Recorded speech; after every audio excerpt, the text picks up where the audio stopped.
Welcome to Portugal, Nabil. This is country number 48. My name is António Nascimento.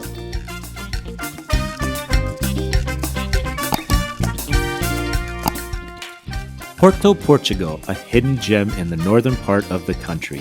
As we landed, I already knew this was going to be a special place. I took the tram from the airport to Sao Bento, the historic center where I would spend the next few days exploring the area. It was in Porto and the northern region that Portugal was founded in the 12th century, and the Portuguese became a people and a nation.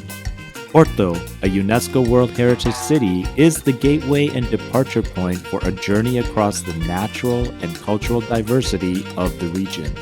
It is known for the port wine, which is shipped from here all over the world, but also for its heritage, which combines ancient churches and monuments. Porto gives you as much cobbled street charm and dazzling ancient architecture as you'll get anywhere else in Europe. The city gets much of its character from Spain and North Africa. The signature azulejos blue tiles, which you'll see adorning many of the buildings, have Moorish roots. It's also one of the best places in Europe to see medieval architecture. After settling into my hotel, the first thing I did was an Airbnb experience, kayaking in the Douro River and watching the sunset. It was the perfect way to see a Porto sunset from a different perspective.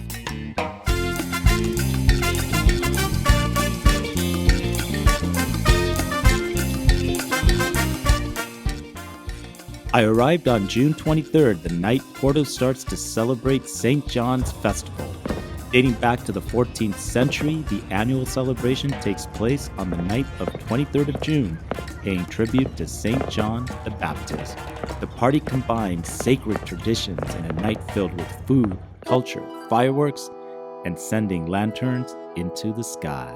Hey everyone, we're in Porto, Portugal, and going out for the day.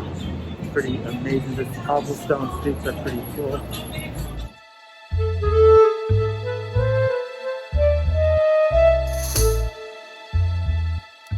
On my second day in Porto, I met up with Daniel, an Airbnb experience host who took me around the city for a photography workshop.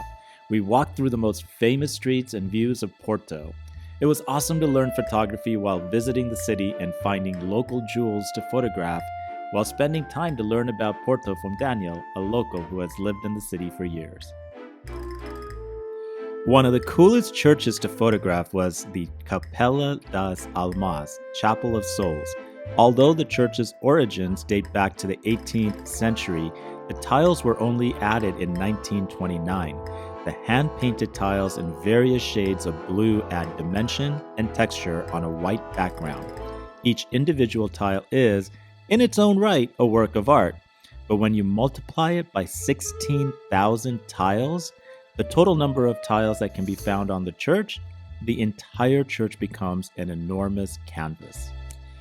The photography workshop of Porto was a unique and fantastic way to experience this charming, walkable city.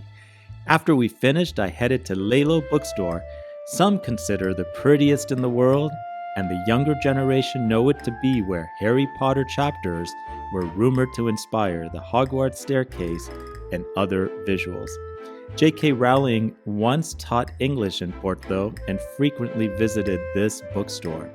The hype is real and the bookstore is gorgeous. If you plan to come here, make sure to make a reservation online, otherwise you might be out of luck. Then it was time to walk over to the Clérigos Tower and climb the staircases to the top to see the view.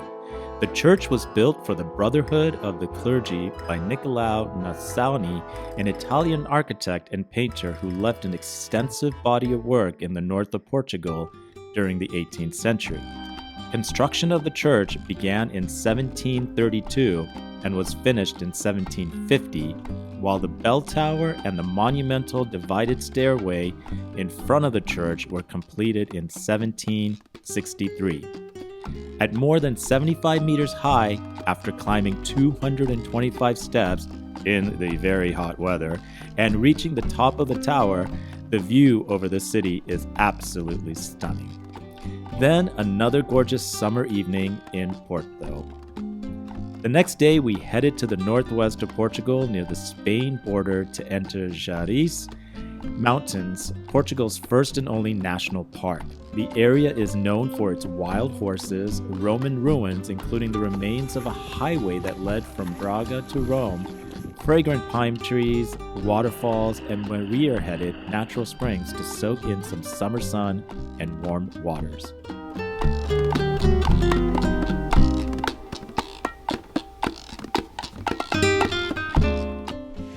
Hey guys, we're at Charis National Park, where today we hiked 8 miles and got out of Porto, which took us about an hour and a half to come to this beautiful national park where there are 10 beautiful lagoons that we got to spend the day. Check it out.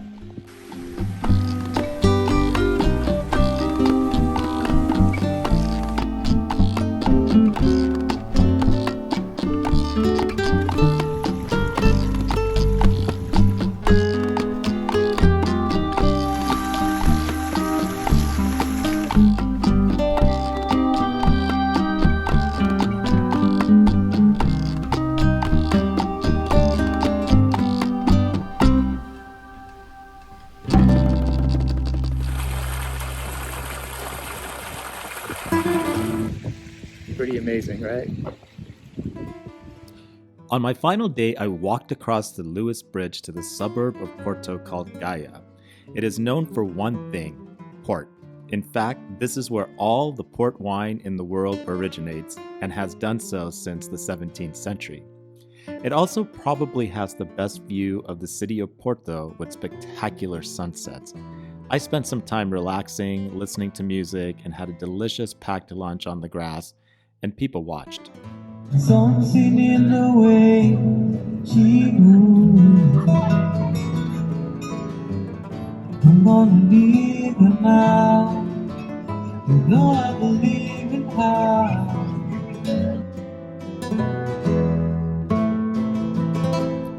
On my walk back across the bridge, I saw beautiful street art. In fact, you see it pretty much throughout the city, and it is just spectacular. I walked back near my hotel to the Sao Bento train station. The station is located in the historic center of Porto, which has been declared a UNESCO World Heritage Site and as a national monument of Portugal. This building was constructed over a number of years, starting in 1904, based on plans by architect José Marques da Silva. The large panels of 20,000 tiles were designed and painted by Jorge Colaco. They were completed in 1916, and the train station was then inaugurated. The murals represent moments in the country's history, and the multicolored panels depict rural scenes showing the people of various regions. The next morning, I left from the station and took the train down to the Algarve. What an incredible time it was here in Porto. I hope you enjoyed this episode of Vagabond Tales. I'm Nabil Kazi. Thank you for watching. Please subscribe, comment, and like this vlog. Today is a gift. Tomorrow is not guaranteed. So get out there and see the world. Make every day count.